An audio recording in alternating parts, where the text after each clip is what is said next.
नमस्कार, मैं हूं निकिता और आप देख रहे हैं सत्यहिंदी.com।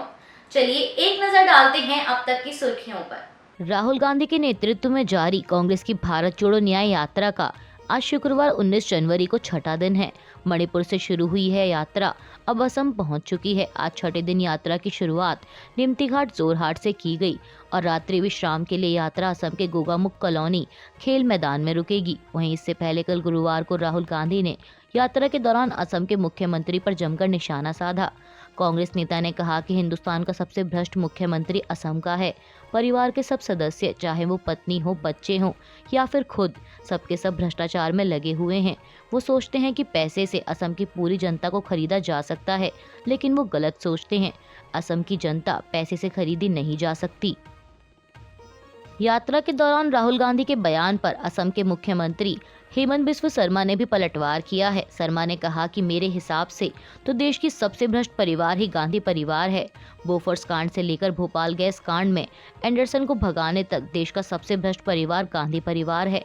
मुख्यमंत्री ने कहा कि ये डुप्लीकेट भी हैं। उनका फैमिली नेम तो गांधी है ही नहीं, डुप्लीकेट नाम लेकर घूम रहे हैं। उन्होंने आगे कहा कि डुप्लीकेट लाइसेंस से तो पकड़ लिया जाता है, लेकिन डुप्लीकेट टाइटल लेने से क्या होता है मैं नहीं जानता, इसीलिए वो घूम रहे हैं। शर्मा इतने पर ही नहीं रुके। उन्होंने कहा कि ये न्याय यात्रा नहीं है, ये मियाँ यात्रा है। जहाँ मुसलमान रहते हैं ये वहाँ जाते हैं। कांग्रेस की भारत जोड़ो न्याय यात्रा के खिलाफ असम पुलिस द्वारा कल गुरुवार को एफआईआर दर्ज की गई है। इस बात की जानकारी समाचार एजेंसी पीटीआई ने एक पुलिस अधिकारी के हवाले से दी। अधिकारी ने कहा कि यात्रा के रूट में बदलाव की वजह से राज्य के जोरहाट शहर में प्राथमिकी दर्ज की गई। अधिकारी ने बताया कि यात्रा को अनुमति के अनुसार केबी रोड की ओर से जाना था, लेकिन इसके बजाय यात्रा को शहर में एक अलग रूट पर ले जाया गया, जिसकी वजह से इलाके में अराजक स्थिति पैदा हो गई। लोगों की अचानक भीड़ के कारण कुछ लोग गिर गए और भगदड़ जैसी स्थिति बन गई। ऐसे में जोरहाट सदर पुलिस स्टेशन ने स्वतः संज्ञान लेते हुए यात्रा और उसके मुख्य आयोजक के खिलाफ एफआईआर दर्ज की है। अधिकारी के अनुसार एफआईआर में उल्लेख किया गया है कि यात्रा ने जिला प्रशासन के मानदंडों का पालन नहीं किया और सड़क सुरक्षा मानदंडों का उल्लंघन किया है। इंडिया अलायंस के घटक दल नेशनल कॉन्फ्रेंस के अध्यक्ष और जम्मू कश्मीर के पूर्व मुख्यमंत्री फारूक अब्दुल्ला ने अलायंस को लेकर बड़ा बयान दिया है। पूर्व केंद्रीय मंत्री कपिल सिब्बल को दिए एक इंटरव्यू में उन्होंने कहा कि अगर हमें देश को बचाना है तो हमें मतभेदों को भूलना होगा और देश के बारे में सोचना होगा। फारूक अब्दुल्ला ने कहा कि अगर सीट बंटवारे की व्यवस्था को अंतिम रूप नहीं दिया गया तो इससे गठबंधन के लिए खतरा हो सकता है। इसे समयबद्ध तरीके से किया जाना चाहिए। अगर सीट शेयरिंग को लेकर बात नहीं बनी तो यह भी संभव है कि कुछ दल अलग गठबंधन बनाने के लिए एक साथ आ जाएं, जो मुझे सबसे बड़ा खतरा लगता है। उन्होंने कहा कि अभी भी समय है। पूर्व सीएम ने आगे कहा कि पार्टियों को केवल वही सीटें मांगनी चाहिए जहां उनका दबदबा है और जहां वे प्रभावी नहीं हैं, वहां सीटें मांगना गलत है। जातीय हिंसा के संघर्ष से जूझ रहा देश का पूर्वोत्तर राज्य मणिपुर एक बार फिर हिंसा की चपेट में आता दिख रहा है। इस बीच राज्य सरकार को आशंका है कि इन घटनाओं के पीछे म्यांमार स्थित आतंकवादी शामिल हो सकते हैं। हालांकि सरकार के पास फिलहाल अपने दावों की पुष्टि के लिए कोई सबूत नहीं है। वहीं कल गुरुवार को भी राज्य से हिंसा की खबर सामने आई है। मीडिया रिपोर्ट्स के मुताबिक कल गुरुवार को तलहटी के पास गोलीबारी में पिता पुत्र सहित 4 लोगों की मौत हो गई और इससे पहले बुधवार को पुलिस कमांडोज पर भी हमला हुआ था, जिसमें 2 कमांडो की मौत हो गई और 2 अन्य घायल हुए थे। इस बीच मणिपुर के सुरक्षा सलाहकार कुलदीप सिंह ने गुरुवार को एक प्रेस कॉन्फ्रेंस के दौरान आशंका जताई कि मोहरे में पीडीएफ के साथ म्यांमार के कुछ सैनिक मिलकर सुरक्षा बलों पर हमला कर सकते हैं, लेकिन हमारे पास फिलहाल कोई सबूत नहीं है। उन्होंने कहा कि अब राज्य बल भी तैयार है। टीएमसी नेता महुआ मोइत्रा को दिल्ली हाईकोर्ट से झटका लगा है। दरअसल उन्होंने सरकारी बंगला खाली करने के नोटिस को अदालत में चुनौती दी थी, जिसे अदालत ने खारिज कर दिया है। दिल्ली हाईकोर्ट ने उनकी याचिका को खारिज करते हुए कहा कि महुआ मोइत्रा को इस बंगले में रहने का अधिकार नहीं है, क्योंकि उन्हें संसद की सदस्यता से निष्कासित कर दिया गया है।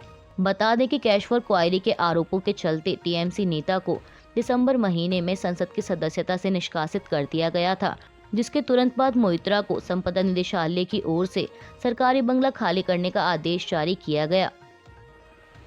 पश्चिम बंगाल के सत्तारूढ़ टीएमसी को कल गुरुवार को कोलकाता हाईकोर्ट से राहत मिली है। दरअसल राम मंदिर उद्घाटन के दिन यानी 22 जनवरी को टीएमसी राज्य में सद्भाव रैली का आयोजन करने जा रही है, जिसे लेकर बीजेपी नेता शुभेंदु अधिकारी ने रैली पर रोक लगाने के लिए कोलकाता हाईकोर्ट में याचिका दायर की थी, लेकिन अदालत ने उनकी याचिका को खारिज कर दिया है।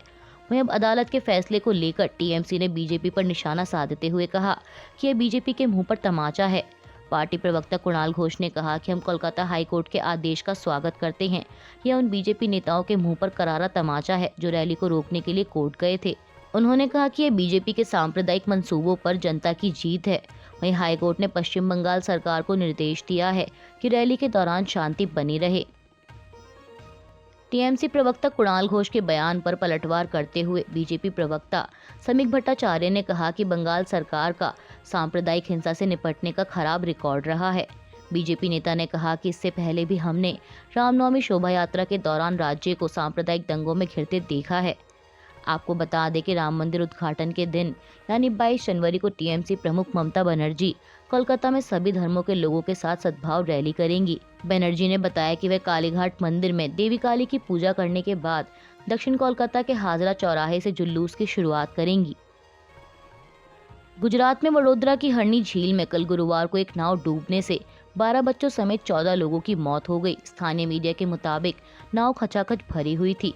मौके पर पहुंचे गुजरात के विधायक बालकृष्ण शुक्ला ने घटना की जानकारी देते हुए बताया कि स्कूल में पढ़ने वाले बच्चे शिक्षकों के साथ यहां आए थे। खबरों के अनुसार बोटिंग के दौरान बच्चों की सुरक्षा सुनिश्चित करने के लिए उन्हें लाइफ जैकेट नहीं दिए गए थे।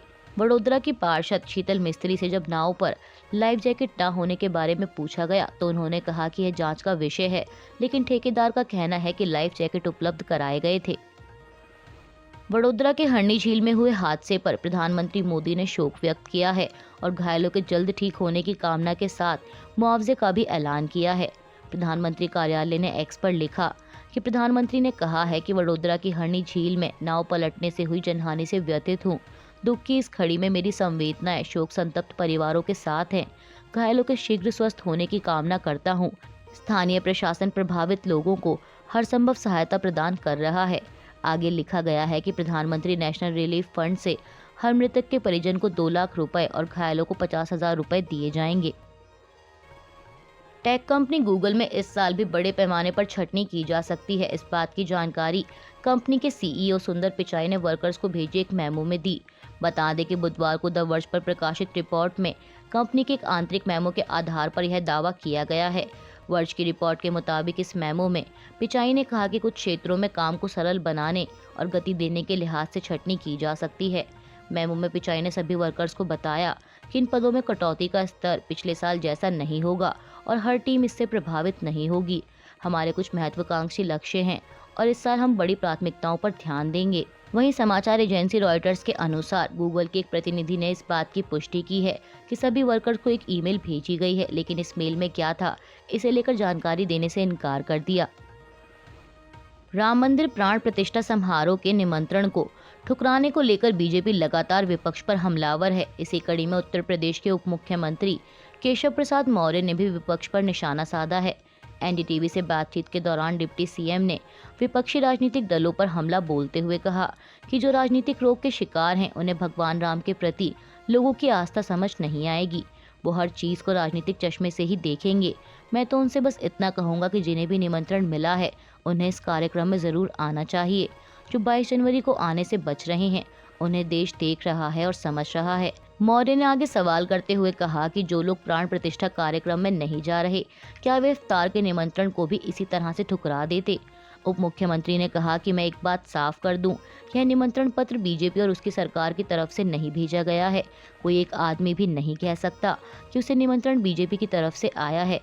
विपक्षी दल तुष्टीकरण की राजनीति के कारण कार्यक्रम में नहीं आ रहे और कार्यक्रम में न आकर वह गलती कर रहे हैं।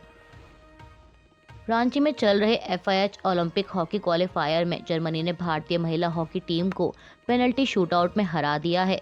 बता दें कि फुल टाइम तक दोनों टीमें 2-2 गोल कर बराबरी पर रहीं, लेकिन उसके बाद हुए पेनल्टी शूटआउट में जर्मनी ने बाजी मार ली।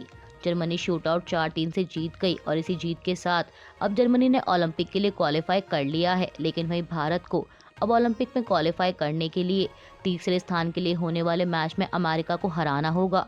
बता दें कि अमेरिका इसी टूर्नामेंट के ग्रुप मुकाबले में भारत को पहले 1-0 से हरा चुका है। फिलीपींस के रक्षा सचिव ने चीनी विदेश मंत्रालय के अधिकारी पर एक न्यूज ब्रीफिंग के दौरान अपने राष्ट्रपति फर्डिनेंड मार्कोस जूनियर के अपमान का आरोप लगाया है। दरअसल फिलीपींस के राष्ट्रपति ने ताइवान में हुए चुनाव जीतने पर लाई चिंग-ते को बधाई दी थी और उन्हें राष्ट्रपति कहा था। वहीं इस पर चीनी विदेश मंत्रालय के प्रवक्ता माओ निंग ने मंगलवार को फिलीपींस के राष्ट्रपति को ताइवान मुद्दे की बारीकियों को ठीक से समझने के लिए और अधिक किताबें पढ़ने को कहा। अब उनके इसी बयान पर प्रतिक्रिया देते हुए फिलीपींस के रक्षा सचिव ने एक बयान जारी कर कहा कि यह दुर्भाग्यपूर्ण है कि चीनी विदेश मंत्रालय के प्रवक्ता इतने निचले और गटर स्तर की बातचीत तक गिर गई हैं और हमारे राष्ट्रपति और राष्ट्र का अपमान किया है। आपको बता दें कि फिलीपींस अमेरिका का सहयोगी है और चीन से सीमा विवाद के कारण लंबे समय से दोनों देशों के बीच तनाव चल रहा है। स्टॉक मार्केट आज शुक्रवार 19 जनवरी को पॉजिटिव नोट पर खुली है, जहां निफ्टी 190 अंक की मजबूती के साथ 21,650 के पास आ गया है, तो वहीं सेंसेक्स 630 अंक ऊपर 71,800 पर कारोबार कर रहा है। बता दें कि इससे पहले गुरुवार को सेंसेक्स 313 अंक चढ़कर 71,186 पर बंद हुआ था। बात करें बैंक निफ्टी की, तो बैंक निफ्टी भी 364 अंक की मजबूती के साथ 46,075 के लेवल पर ट्रेड कर रहा है। अभी के लिए बस इतना ही। बाकी की खबरों के लिए जुड़े रहिए सत्यहिंदी.com के साथ।